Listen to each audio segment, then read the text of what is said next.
Hello, ladies and gentlemen, and welcome to another episode of The Brendan Burns Show. Joining me today is Mike Goldstein, also known as the Easy Dating Coach. Now, Mike is a successful private dating coach, public speaker, and author who has appeared on The Today Show, Reader's Digest, The Star Ledger, Shape Magazine, and more. The #1 online dating expert in the country, he works with the data from multiple online dating sites to ensure his clients are in the top 5% of successful daters. And one of the key reasons why I reached out is because he has results of 83% of his clients obtain relationships. And I definitely want to hear your secret sauce about how you do that. But Mike's main point of focus is helping successful, happy women find love and commitment via personalized one-on-one coaching. Through his blog, he's reached over 100,000 women. Mike, welcome to the show. Brendan, thanks for having me, man. I'm so pumped to be here. Oh, yeah. I am so excited. I was actually just saying how I've heard about you from multiple people. I'm so excited that we get to connect. And I want to talk a lot about that success rate you have. But before we dive into all the amazing strategies that you have that I want to talk about, why don't you tell us a little bit about your story? Did you wake up one morning when you were 4 years old and you said, I want to be a dating coach for women? Where are you from? How'd you get to where you are today? So if I knew this job existed when I got out of college, this would have been my job. But this didn't exist, or I didn't know about it at least. But my whole life has just revolved around, I love dating. I love women. I love relationships. I love marriage. And quite frankly, when I started, I was god awful at this stuff. When I was 16, people were starting to kiss girls, hold hands, have dates. Me, Brendan, I was a loser. I had the glasses. I had the braces. I was fat. No women wanted to talk to me. So I'm like, I need to fix this.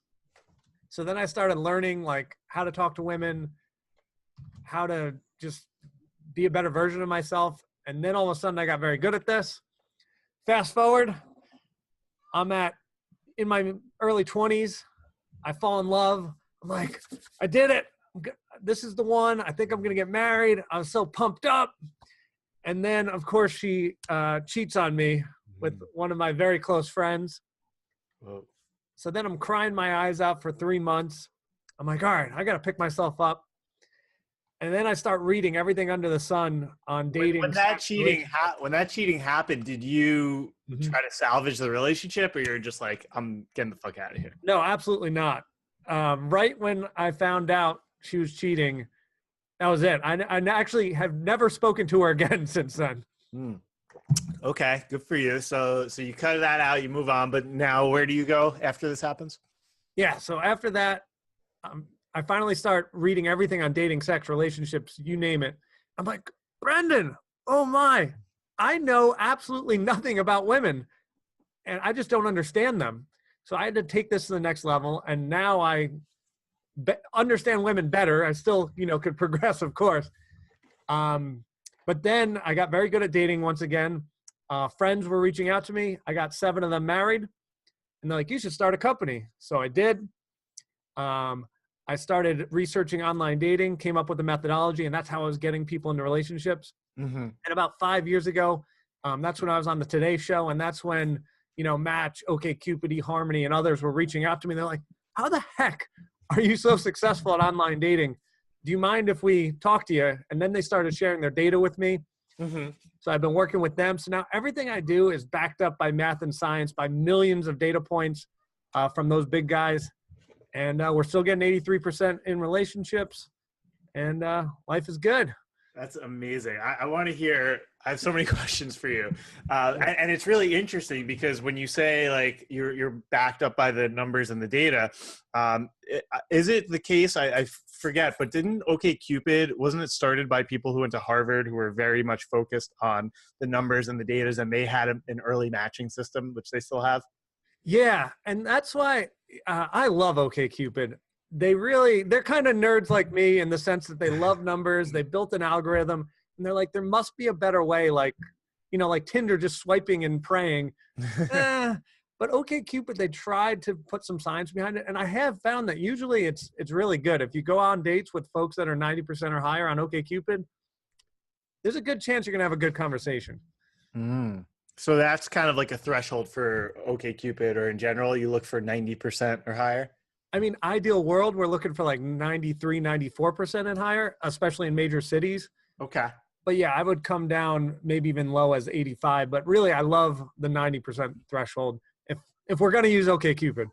Got it. Okay. So let's get back to that because I have a lot Yeah, of that's very questions there. specific. Yeah. Higher level. So you get out of the relationship. Now, most people, like when they get out of a messy relationship like that, they don't turn to the books. They don't turn to self-improvement. They generally blame or be negative or play victim. What do you think it was in you that said, hey, I want to find answers. I want to improve myself. I want to do the right thing. What was the turning point there for you? That's a great question. At the time, I don't really know the answer, but now that I've had time to reflect, the relationship wasn't perfect. And, we were arguing and there was disconnect. And quite frankly, the reason that she strayed is she wasn't getting something from me. And I think subconsciously I kind of knew that, like I wasn't the perfect. I tried. I was doing 100% to be the best, but I didn't know what the heck I was doing. So, for example, my biggest problem at the time was when she would vent all her problems or anything that was going on. I'm like, I'm the big, strong man. I'm going to fix it. And I would be like, you should do this and that. And she's just like, no, I'm just venting. Like, listen to me. And I didn't get it. And so then she'd get mad at me because I wasn't listening. And I'd get mad at her because I was like, I'm giving you the best ideas ever. Why aren't you doing them? Right. Why aren't you listening to me? So then I was like, oh, I know how to do this, right? Yeah. After the case. Yeah. No, so that's interesting. So that's like a whole other subject that we could talk about, which is when there's infidelity, right? Who is the partner getting their needs met, and how can we or whoever you're coaching be a healthy partner and learn what are my partner's needs, learn how to meet them. And then that'll obviously greatly reduce the chance of anything like that happening. 100%. That's so spot on. Yeah. Okay. So that relationship happens. You realize that, okay, maybe I wasn't meeting the needs. It was subconscious. It becomes more conscious. You get the books, you figure this out. Now you said you helped 7 friends get married and not in like a professional coaching scenario. Correct. So tell me more about that. Well, everyone knew like I was onto something with online dating. Right. And they've always seen me like if we were out in our young 20s, like, man, he was good at talking to people. What is he doing? Like, what's he got? And so they'd always ask me questions, but specifically, I'd go sit with them and we'd build their online dating profile and I'd teach them a system. And all of a sudden it was like gangbusters and they were going on dates. And then, I stuck with them, made sure they didn't sabotage the dates. And then bingo, bango, a few years later, a bunch of them were getting married. Wow. And what do you think were the biggest things that they tweaked with your guidance? Like, were they huge things? Were they small things? Like, what were you seeing as the big pitfalls that you were like, wait, do this, not that? I mean, there's 2 huge things, especially for women. Is the people watching, is it mostly women or men or mix? So it's interesting because I noticed that you focus more on women, which is great because we have a lot of women listeners out there. But to the extent that you can share about men too, like I'm interested, our listeners are interested. But just whichever one you say, if it's separate by gender, just designate it so listeners know. All right, perfect. So I'll try to keep it gender neutral at first. So the biggest thing you can do with an online dating profile that's a game changer is being wildly, wildly specific about who you are. So let me give you an example of what not to do and what a ton of people do. They write adjectives and it drives me nuts because it's like, I'm nice. People say I'm independent. I'm strong. I'm blah, blah, blah. And Brendan, like, nice can mean a million things. Like, nice could mean you live in Manhattan, you see a bum on the street, you give him $5. All right, Brendan's pretty nice. Or that can mean Brendan sees the guy, picks him up, takes him to Olive Garden, buys him a chicken parmesan. It's like, we are getting you off the street. Let's talk. And then you meet with him every single week with a career plan, coaching, and all of a sudden, a few months later, he's got a job. Then more months later, he's got an apartment, and Brendan's the king of Manhattan and got this guy off the street. That guy's nice. So I need to hear the story, and that's what we need on online dating is show us, not adjectives that could mean a million things. Does that make sense? That makes a lot of sense because I found that from my own experience with online dating is you go to look at 20 female profiles and 18 of them say, I like travel, pumpkin lattes, and I'm a good listener. And then you have like 2 people who actually write out their real story, and they're vulnerable and open and honest and sincere and compassionate. Now, if you're like, when you're talking to someone and they're saying, hey, Mike, I went on to OkCupid, or I went on to whatever, and I have all these profiles that are like really bland, and then I have these 2 amazing ones. Do you say just follow, like go after the people who have like really thoughtful profiles? Or do you say also message these other people and then try to get their real story when you meet up with them in real life? Yeah, that's such a great question. I kind of go under the principle of a numbers game, and if you don't know, go. Okay. But also, I build I come from a sales background. So if we have a sales funnel and we've got, like 50 women that are options, let's say we're talking about a male, and he's got, well, let's not say 50. Let's say he's got 10 women that maybe want to go on a date with him. Mm-hmm. He should prioritize those 10 women. Okay. So at the top of the funnel, we've got our 10, and 2 of them have amazing profiles. Well, he should be working his butt off to try and get dates with those 2. Mm-hmm. If he can't get dates with those 2, then we got the 8, and then we're kind of numbering them to the best you can, because obviously you've never met these people, so number 10 may be way better than number 1. You just don't know. Mm-hmm. But they're doing the best you can, get the dates, and then when we turn the 10, maybe you like 2 or 3 of them, you keep going with 2 or 3, and then you end up with one that you really like and hopefully you can be exclusive with. Does that make sense? It makes a lot of sense to me, because I've had a lot of friends. I mean, I have some friends who've had success with online dating, and a few are even married now from it. But I've had a lot of friends who like complain about it, and they're like, oh, it's nobody responds, or I can't get dates. I've always been like the way you've thought about it, which is it is a numbers game, and more messages, especially to the right people, will result in more messages back and more opportunity. But let's just go back to the beginning. So someone comes to you, man or woman, it sounds like women you work with. A woman comes to you and is like, Mike, I'm single. Like, first of all, do you work with any specific type of niche of women, like divorced, young, or older, single? So I work with both men and women. Oh, okay. A lot of my marketing and what you saw, like all my marketing's towards women. Right. Mostly. But in terms of who I work with, it's anyone that's open-minded, willing to do online dating. Okay. And is just willing to listen to me and try. Because we are going to use math, we are going to use science, and we are going to do a lot of numbers. So you got to be willing to go on some dates. Yeah, I love that. Take action. So yeah. Now the other question I had, among my other million, but one is, so you found this niche with online, like being the online dating expert, which I want to really acknowledge you for. That's so cool and so amazing that you've branded yourself as this expert with online dating. Do you have any thoughts? Because there are a lot of people who are like, it's online dating, blah, blah, blah. Like go to the farmer's market, go to Trader. Like, well, I'm just curious, but I want to focus mostly on online dating. That's your expertise, and that's where the world is moving, right? I think more people are now meeting online than in person. But what is your take on the whole, like, go to a meditation center, go to meetups to meet people?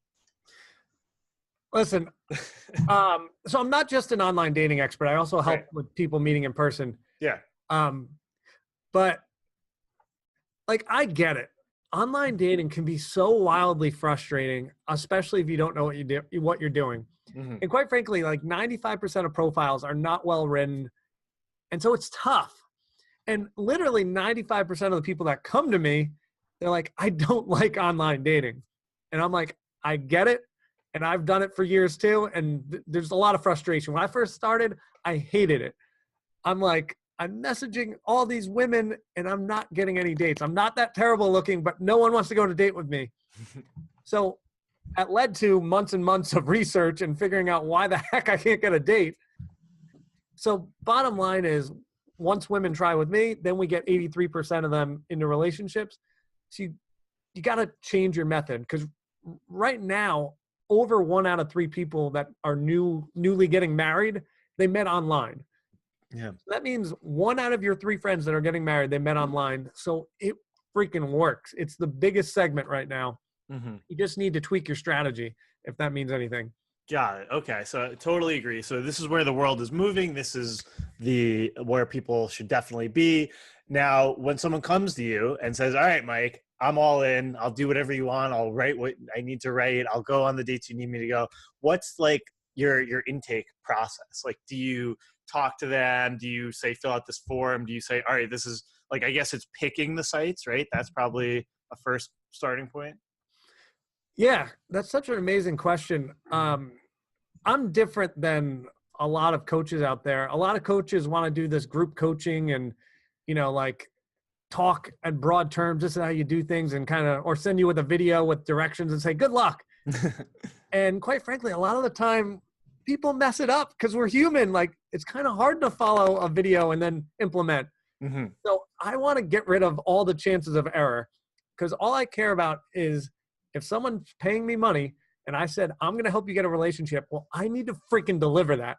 So what that looks like is I've got to be there with the person and I've got to execute with them.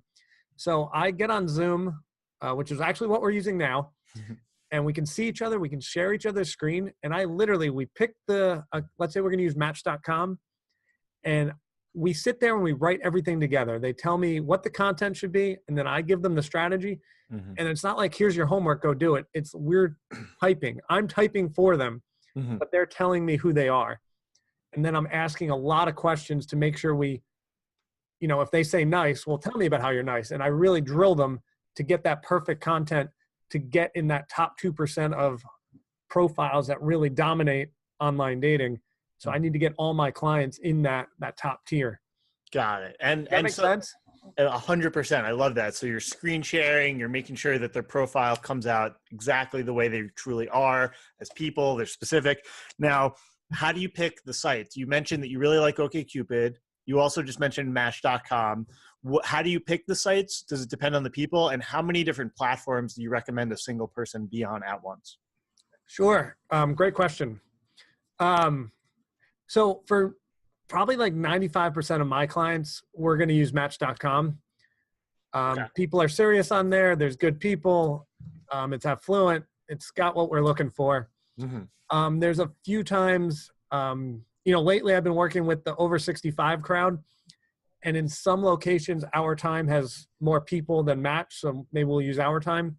Okay. But yeah, I like those. And if we're talking about the swiping apps like Bumble, Tinder, of course, there's a ton of people on there. But not my first choice. Yeah. Reason being, if folks that are on here that are looking for love and looking for a relationship, we need information so we can be strategic on our dates. We are doing a numbers game, but if we want a specific thing, which of course everyone wants a very specific thing, we can't figure that out via Bumble and Tinder versus on Matches. For some people, there's a lot of information and you can see if it makes sense. And then you can go on higher quality dates and waste less time. Got it. Make sense? Absolutely. So it sounds like you're mostly doing Match. And do you then have your client go on another app or site, or you say, we're going to focus on Match.com. There's plenty of people here. I've had a lot of success with it. Yeah. If you've got the strategy nailed down, we're going to use one site. Okay. And then a backup plan would probably be maybe another site, but very rarely are we on a second site. It's usually we did it. All right. See you later. All right. Good. Now this leads me to a question that a lot of my listeners and followers have been wanting me to ask you, which is who goes first, especially when it's a female person, like with the messaging. So you set up the profile, you're on Match.com, you're looking for love, you're hungry for Cupid. Now what? You start browsing, what's the strategy and how does it differ for men versus women? Oh, great question. You are going to be shocked by the answer for what women should do. Okay. So yeah, I'm sure you've heard of masculine and feminine energy and women Absolutely. Should be chaste and all this stuff. Yeah. Ladies, I got news for you. There is no freaking rules for online dating. All's fair in love and war, right? When it's online dating, you should be going wild and sending crazy amount of messages to men. Yes. And then you should be narrowing it down. Because ladies, as you know, if you get 20 messages, typically only about one of them makes sense for you. But when you're targeting men, you can actually get men that make sense for you. And don't get discouraged. I hear a lot of women, they're like, Mike, I've sent messages and that doesn't work. How many did you send? I sent 5 or 8 or 20. No.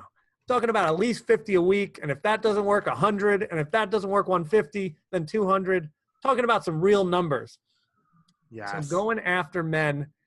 And the awesome thing about women messaging is you can literally write garbage.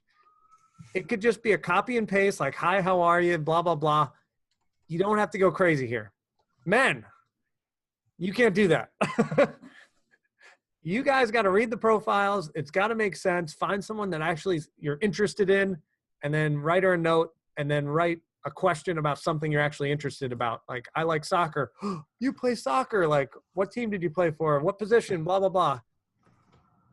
So men, you got to be a little targeted. Women, you can say whatever the heck you want.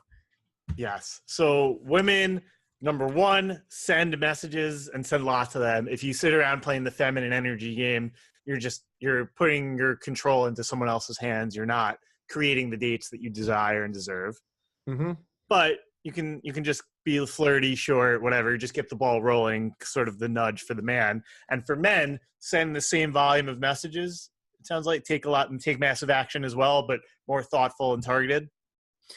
Yeah, I mean, if men are really strategic and they have a well-written profile that explains who they are, and then they find a woman that really makes sense, Mm-hmm.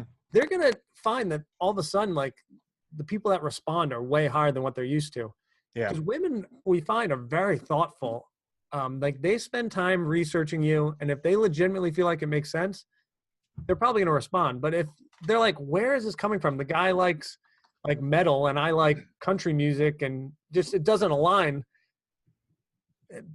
Yeah. They think this through. Yeah.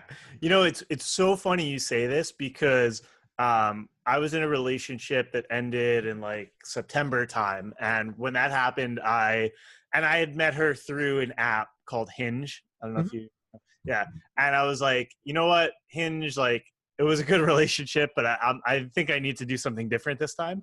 So I created a Match.com profile, and I wrote like a very generic, basic thing. And I work with, I am a coach, but I also work with a relationship dating coach. And he took my profile and like rewrote it and made it like a million times better. And I noticed, and like a few things, and it's exactly what you're saying. First of all, just by having like a really specific, like, I actually pulled up I have it here. So I talk all about like myself and my story, but then at the bottom I say what I'm looking for. Mm-hmm. And I said, I'm looking for a partner who's seeking a long-term committed relationship who eventually wants kids. I'm looking for someone who's willing to work on the relationship and knows that conflict can be an opportunity for greater intimacy. I'm looking for someone who wants to travel internationally with me. My next stop on my bucket list is Antarctica. I'm looking for someone global. And like, I just like was so specific and thoughtful and vulnerable. And when I sent messages, it almost didn't matter because the message is like, okay, I'm going to go look at his profile and then decide whether or not to respond. And they would read my profile and be like, holy shit, who are you? And then I also would get a lot more inbound messages from browsing. People would see it and then read that and then be like, wow, this is amazing. And I would just like want to thank my coach for helping me with that. But also it sounds like you're doing a very similar thing here. Yeah, I mean, this is genius. I mean, women are dealing with a lot of men that don't want to commit and are not looking, they just, let's be honest. Men are looking for sex and end up finding love sometimes, and women are looking for love and find sex. And what he's advertised is he's a man looking for love, which, quite frankly, a lot of men don't allude to that on online dating. So this is exciting. Mm-hmm. And then he's obviously got goals, which is very sexy. Women don't want a deadbeat. Yeah. And then he likes to travel. He's going to Antarctica. That's freaking awesome. Like, who goes to Antarctica? Like this, that's what made this sexy and attractive. So that's cool. I like that. Yeah, no, I just want to share that because I found like a totally different experience. Like I used to do online dating like years ago, and then I started to use the apps, and that's like how I met my last few girlfriends. And then, but this was like a new thing for me where I had a different quality of people that I was connecting with. And by really giving much more information up front, I felt like it was better. But anyway, okay, so you got the profile, you say, ladies, send those 100, 200 messages. They get messages back. They're starting to set up dates. What's like the dating process for you, and how do you advise people manage that? So let's start at the messaging. Once again, you don't exist in this world when you're online. Until you meet in person, once again, there's no rules. So we're like, men should chase. No, they shouldn't. Women, feel free to ask men out online. Let me explain to you, ladies. If a woman says, hey, Mike, would you like to grab a drink? I am going to freaking do cartwheels. I'm going to do backflips. I'm going to be pumped. I'm like, oh my God, a girl asked me out. This is so exciting. And if she's like good looking and has the things I want, I'm literally just going to like, I don't know, I might pass out. It would be amazing. So we would love that. Now, I am attracted to feminine women. So once we're on the date, you know, be on your feminine side. If the man's masculine and prefers feminine, of course. But then that means like, go have fun. Just be fun on the date, get to know each other. And then when you end the date, say, if this is genuine, say, Mike, I had so much fun. I hope I get to see you again. So now you've removed my fear of rejection.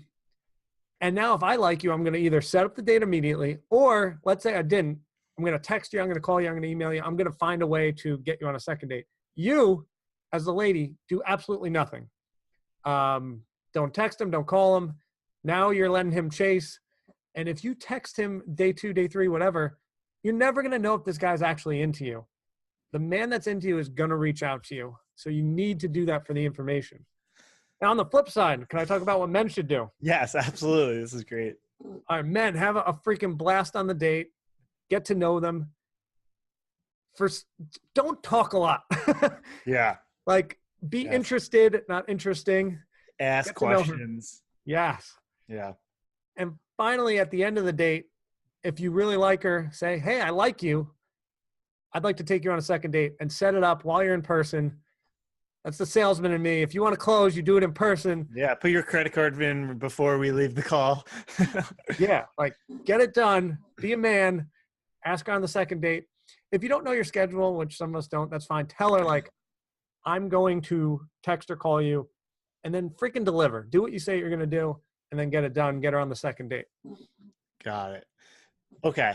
I like that. So, and just to reiterate what you said earlier, so for women, you know, step up with the date, with the website, send messages, be proactive. You can even ask guys out. But I like what you said about then once you're actually on the dates, you can, like, if you are more of a feminine woman looking for a masculine man, embrace your femininity, be playful, have fun, be yourself, and then let the man, you know, be more proactive with following up, which I like. And I loved what you said about men, be interested, not interesting. I think it's a common pitfall where men are like, oh, I have to like really impress her and like make her like me. So I'm just going to like tell her all about how amazing I am. And like either the woman's going to be like bored because this guy's like not that amazing, or they're going to be like, oh, he's cool, but he's arrogant, or he's talking too much. He's not interested in me. Right. So you say men should be more asking questions and interested in them. Mm-hmm. Yeah. Like even like think about like Mark Cuban, if he was on a date, because obviously he's married, but if Mark Cuban was like on the date and was like, yeah, I own the Mavericks and, you know, I'm on Shark Tank, I guarantee you any woman's gonna be like, I don't care. Like, yes, you have $1 billion. What about a man that stares you in the eyes and says, like, tell me what you love to do, and like just listens and is there, and then ask you follow-up questions? That's what women want. All right. I have a question now for you. Mm-hmm. What are the rules, if there are any, around being physical? Dates 1, 2, 3, blah, blah. As a dating coach, not as a guy who lives in New York. Okay. So for women looking for love, I would say no sex until monogamy. You're just going to do so much better. There are men that are just looking for a relationship, probably like Brendan right here. He's advertised, I'm looking for love, I want marriage. If Brendan has sex on the first date and he likes you, I bet you he still calls you for the second date, third date, fourth date. Right. Because that's who Brendan is. But there's other men that if they have sex on the first date, they're going to be like, I'm bored. I didn't have to work hard for this, for the prize, blah, blah, blah. I'm not calling. So the way you just fix this, and there's nothing gets through the cracks, no sex until monogamy, boom. Now, what does that mean? That means like until you have a conversation where you guys say, hey, we're in an exclusive relationship with each other? That's perfect. Okay. No, I like that. And like, just to make things simple, men are constantly going to be the gas pedal, and I want women to be the brake. So if a man is trying to have sex with you on the first date, that's not necessarily a bad thing. Mm-hmm. That's kind of like, all right, this guy's attracted to me. Take it as a compliment. Yeah. But if you're not, if your boundary is I'm not having sex until we're in a relationship, just say like, let's say Brandon's trying, which I'm not saying you would, but we'll role play. Brandon, like, you are so freaking hot and I really like you. But I don't have sex until I'm in a relationship. Oh man, when we're in that relationship, it's going to be good. And so now you had fun, you told your boundary, you keep it moving. That makes sense?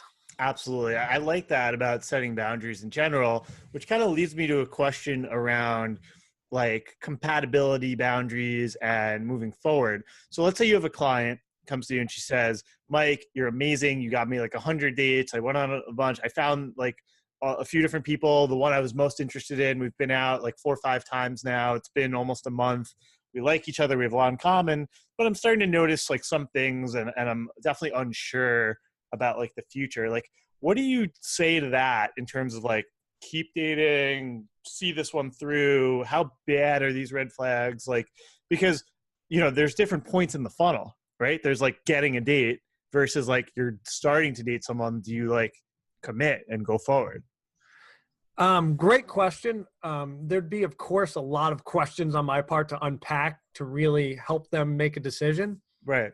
But the very first thing to make this, obviously dating is very gray, but I try to make it as black and white as possible. Mm-hmm. But the very first thing we got to do is unpack what they want in a relationship. Kind of like you said, I must have these things. We're going to do their 5 must-have things. And that's the first step. Does the person have your 5 things? And everyone has a list of like 20, 40, 60 things they actually want, but you only get 5 because any more is just unreasonable in my opinion. So then if he's got the 5 things, can we keep moving? But then maybe there is some other stuff, like, is he being abusive? Obviously, that's a no-no. We got to go. Sure. And does he truly have the 5 things, and discussing that. So does that make sense? Yeah. I want to dig in on that a little bit more. So, because some people say like, write your relationship vision and write 5 pages and 1,000 bullet points and manifest that shit. And then they'll just show up. And what I'm trying, and then you say much more understandably, like pick your 5, like things that would be deal breakers if they don't have, because what I'm trying to understand is the difference between, on the one hand, it's like, I'm going to be picky in a healthy way, right? Where I'm going to say, these are my musts. This is my vision. This is what I'm looking for, what I want. Versus like being unreasonably picky where there's no such thing as the perfect person and you're just perennially single, because even though you have your dating strategy nailed down and Mike wrote the best profile and you're getting all these dates, but you always find, oh, she's got that one freckle there and I don't like that. So how do you balance like, the imperfections of nobody's perfect with I deserve to have a healthy, good relationship? Absolutely. I mean, the key to the 5 is you write the characteristics you want. Like, I need someone who's a genuinely nice person and so on and so forth. But now, if we notice that, hey, this behavior they're doing is driving me nuts, we know that we can't change a person's characteristics. They are who they are. But people are wildly capable of changing behaviors, especially for a partner they really like or they love. Mm-hmm. So if something's bothering you, you go have a discussion with them and say like, hey, I really like you. When you do X, it makes me feel sad, angry, whatever it makes you feel. And then just shut up and see what they say. Because a lot of people are going to be very reasonable, be like, oh, I don't want you to feel angry. Let me fix this. How can I fix it? And then you talk about it. So we need to not throw away relationships. We throw them away when there's characteristics we hate, but not behaviors. Does that make sense? Yeah. And could you give an example maybe of like someone where you said, hey, this is worth talking about versus like get out? I'd say the most common thing I run into and is women coming back from the first date and not being that sexually attracted to the guy. Yeah, I see that too. Yeah. That happens all the freaking time. Yeah. And the way I tell them is if they should stick it out, I was like, how was the conversation? Rated on a 0 to 10 scale. Right. And really, if it's an 8 to 10, I'm kind of interested, especially a 9 or 10. Like 9 or 10 conversation, that's hard to come by. So give the guy a chance. Yeah. And does that make sense? Yeah, I mean, I personally believe, and this is like more deeply psychologically driven based on stuff that I've studied, that sometimes the more available and secure and stable a man is, the more threatened, especially like a distant or avoidant woman would be by that. So they say, oh, I'm not attracted to him because he's like not a model, but he's a decent, good looking guy who happens to also be a great guy who like reeks of stability. And a lot of times women are threatened by that. So they blame it on looks. So in that case, I totally agree with you. Yeah, just 100%. I think that was a great example. So thank you for answering that. So what else? We're going to wrap up soon, and I want to make sure everyone gets your links because I mean, I want to hire you. I know there's other people who are going to want to also, but what do we miss in the dating process? Like moving further along, other strategies for online dating? What would you say are other big components of what you offer and what you think people need to be doing? Yeah, I mean, we talked a lot about like how to get the person you want. But the other big thing is like, so in my coaching, I usually get people the person in about 3 to 4 months. And that happens most of the time. But then in month 5, 6, I do a 6-month training. Right. The other important things is how to keep the person. Yeah. And so we spend a lot of time understanding the opposite sex. I'm a huge fan of all of John Gray's training. So he talks about men being from Mars, women being from Venus. Yeah. It's so true. We are a bit different. Yeah. So I always highlight all those nuances. I work on conflict resolution because we're all going to fight and you need the tools to fight healthy. And so I don't let anyone leave until they've got healthy tools for fighting, understand the opposite sex, because I felt the pain of ruining a great relationship and I don't want anyone else to do that. So not only do we get the person, but then we got to teach them to keep it forever. And so then you're ready to rock and roll at the end of 6 months. Yeah. So what would you say are the biggest differences between men and women? And if a man is listening or a woman, like what would you say to each sex to like just try to think about the opposite sex? Yes. So it's pretty neat. Like I don't want to bore you with all the science. No, I love it. I'll do it 10,000 foot level and then we'll get into it. Yeah. Basically, the amount of receptors between the left and right hemisphere in women, there's 10 times more. Mm-hmm. So let's talk about this. You live in Manhattan. I live in New Jersey. So as a man, there'd be one bridge for me to get to Manhattan. And I'd have to take that bridge to be on both sides of my brain. But women, they've got many bridges. They've got the Brooklyn Bridge. They got the Holland Tunnel, the Lincoln Tunnel, the blah, blah. So they're always going between their brains with how they think. Versus men, it's like we're either here or there. And so what this leads to in arguments is a very cool feature for men. If they get really mad at you, they're on this side of the brain.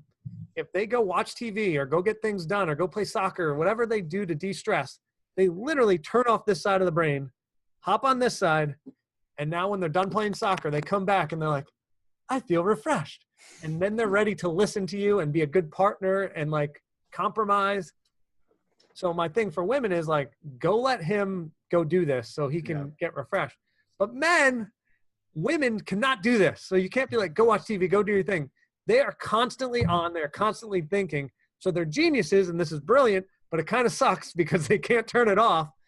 So your job is when you're ready, like go, reassure her like, hey, I still love you. I'm just a little mad right now. And go talk to her. She wants to talk to, I guess the other big thing is when women talk and vent, they can make themselves feel better by talking and venting versus men, they want to solve problems. And so he just needs to listen. And then when she's done talking, she has to say, Brendan, thank you for listening. You made me feel so much better.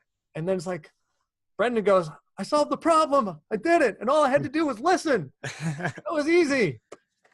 So that was a very roundabout way of saying, I think I answered your question. Yeah, no, absolutely. That's really interesting. And men and women who are listening, take this as an opportunity because, yeah, you're right. Meeting someone is like probably the easier half of the battle. I know it's hard and it requires a lot of work, and I don't want to minimize that part of the process. But realistically, it's keeping that relationship and building the longevity and the integration between the two people. That's really important. So do you ever work with people on like who are in a relationship already, how to manage that? And if not, like, do you have any advice around just further building intimacy and conflict resolution over a long period of time? Absolutely. So I work with those clients all the time. Yeah. So it's a lot of fun. It's different. But the big thing for me, and I believe you were a lawyer at one point, right? Yes. All right. So you're going to love this. I call it like love contracts.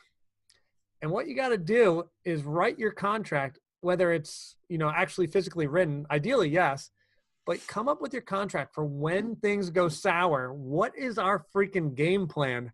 How are we going to handle this? So like if we start getting emotionally revved up, like, are we going to take a timeout? Or what's our plan during the timeout? Like, how long do you get? Like, what are you going to do? So just have a game plan. And then when shit hits the fan, all right, Mike's going to do this. I know how to handle him. This is what's happening. We're good. So there's not anxiousness. There's no breakup. There's no screaming at each other. This is how we're going to in a healthy way, resolve this issue either now or eventually. Does that make sense? Mm-hmm, mm-hmm. And last question I have for you, and then we'll do the wrap up and everything, is with the online dating stuff, when someone says, oh my God, it's so tiring, and I have a friend who goes on a date every night, like, how do you balance taking massive action, which I think is really important, with self-care, and how many dates per week or month do you kind of advise your clients to go on? Yeah, never, ever, ever more than 2 dates a week, in my opinion. Oh, I like that. And I personally am a big fan of just one. Okay, one a week. And it makes you be more strategic because if you're doing this right, you should have a good amount of options. And you pick that one that you're freaking excited about. So my goal is to get all my clients 12 options every week, and they pick one. And then I repeat that about 6 to 8 times until they find that person they like. And so it's not even that stressful. It's like, oh, I met 7 guys and now I've got a boyfriend. Oh, that wasn't too hard. Yeah. Make it easy. Yeah. Easy dating coach. Make it easy. Yeah. No, I see people going on. I have a friend. She's like, oh yeah, I went on 3 dates yesterday. I'm like, what does that even mean? 3? I'm like, a weekend a day. Oh my God. Yeah.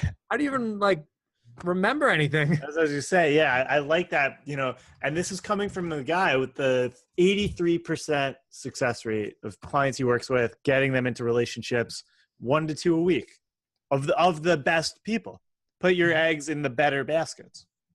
Yeah, you got to focus.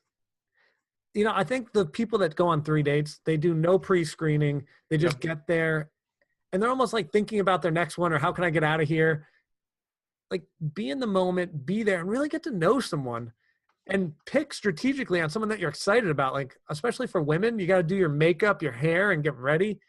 Like, that's a lot of work. Like, you should be doing this so that you're excited, not so you show up and you're like, all right, man, what's going on? Like, you got to be into it. Yeah. Blow it. No, I love that. I could easily talk to you for another hour, and we should talk offline about meeting up because we're nearby, and I definitely want to hear more. But I know your website is easy, the 2 letters, datingcoach.com, but tell everyone where they can find more. I know you have a free gift, and if people want to reach out, get in touch with you, where can they go? Yeah. It's very complicated to find. So maybe, I think you're putting it on the website, right? I'm going to put it on my website, the show notes. Everyone's going to have links to it. But just for the people listening to the audio stream, if you could just tell them where they could go as well. That's a great question. Let me see if I can find it. Just like your website. Yeah. All right. Yeah. If you go to easydatingcoach.com, there's free gifts. If you just click the free gifts in the top bar, The one that I think is best for listeners is if you go to the letters datingcoach.com/4-signs-opt-in is probably the one that you sent me. Yes. Yes. That one sounds awesome. 4 signs opt-in, hyphens in between. I'll be posting that everywhere.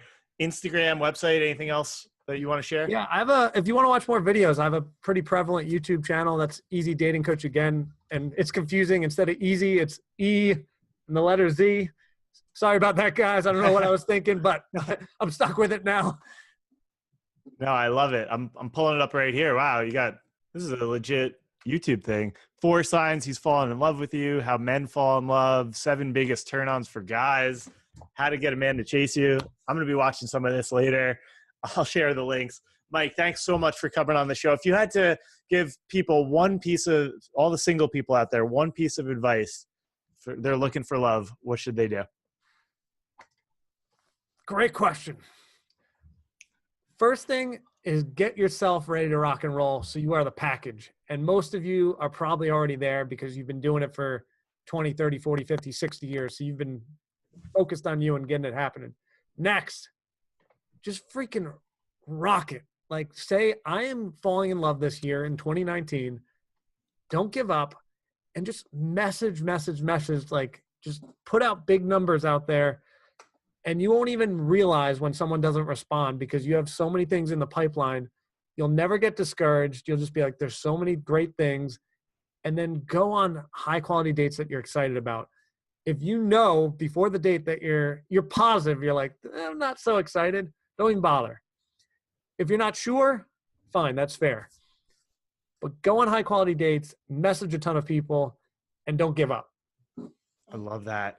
Mike Goldstein, the Easy Dating Coach, 83% success rate. Thank you so much for coming on the show. This was a blast. Dude, thanks for having me. Great freaking questions. You were good at this. Thanks, man.